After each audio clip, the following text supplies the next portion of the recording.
एक ऐसे ऋषि जिन्होंने स्वयं विष्णु जी की छाती पर मारी थी लात। उसके बाद उन ऋषि का भगवान विष्णु ने क्या किया? दोस्तों, यूं तो हमारे सनातन धर्म में कई सारे ऐसे ऋषि मुनि थे जो अपने क्रोध, अपने तपोबल और साथ ही अपने दानी स्वभाव के लिए जाने जाते थे, और उनमें से ही एक थे महर्षि भृगु। महर्षि भृगु ब्रह्मा जी के मानस पुत्र थे। उनकी पत्नी का नाम ख्याति था, जो दक्ष की पुत्री थी। महर्षि भृगु सप्त ऋषि मंडल में से एक ऋषि के समान माने जाते थे। सावन और भाद्रपद में वे भगवान सूर्य के रथ पर सवार रहते थे। एक बार सरस्वती नदी के तट पर ऋषि मुनि एकत्रित होकर एक विषय पर चर्चा कर रहे थे कि ब्रह्मा जी, शिव जी और श्री विष्णु में सबसे बड़े और आखिर श्रेष्ठ कौन से देवता हैं। इसका कोई निष्कर्ष ना निकलता देख उन्होंने त्रिदेवों का परीक्षा लेने का निश्चय किया और ब्रह्मा जी के मानस पुत्र महर्षि भृगु को इस कार्य के लिए नियुक्त किया।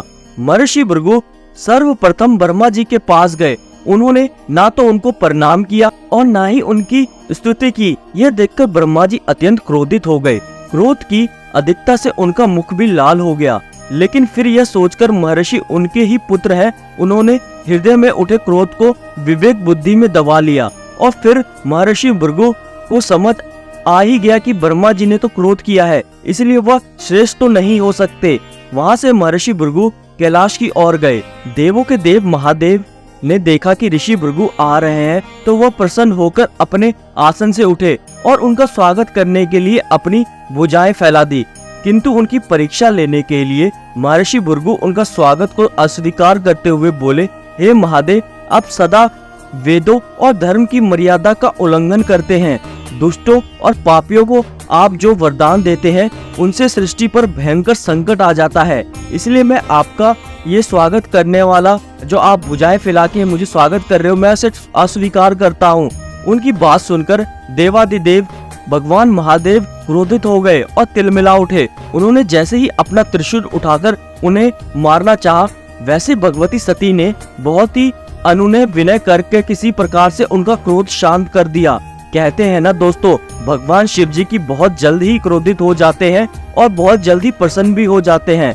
तो ऋषि भृगु की इस हरकत पर वह एकदम से क्रोधित हो उठे। इसके बाद महर्षि भृगु वैकुंठ कुलोक गए। वहाँ भगवान श्री हरि विष्णु श्री सागर में योग निद्रा में थे और माता लक्ष्मी उनके पैर दबा रही थी।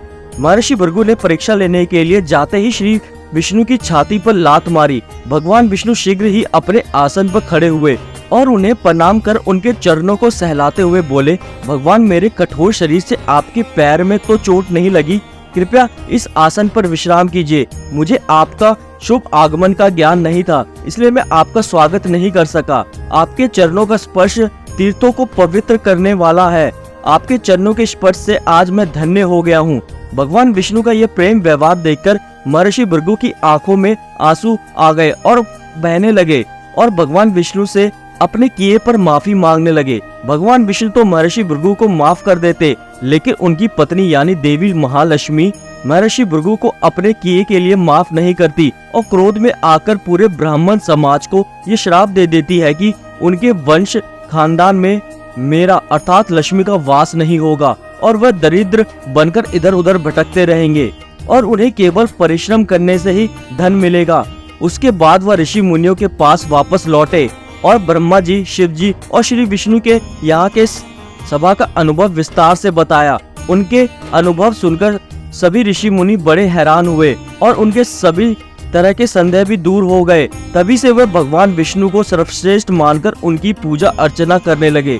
इसके अलावा हमारे वेदों में भी सबसे पूजनीय भगवान विष्णु को ही माना गया है। तो दोस्तों, यह थी महर्षि भृगु से जुड़ी हुई कथा। आपको यह कथा कैसी लगी हमें कमेंट में जरूर बताएं और वीडियो अच्छी लगी हो तो वीडियो को लाइक और शेयर जरूर कर दें। और भी ऐसी अमेजिंग वीडियो के लिए हमारे चैनल को सब्सक्राइब करके बेल आइकन भी प्रेस कर दें।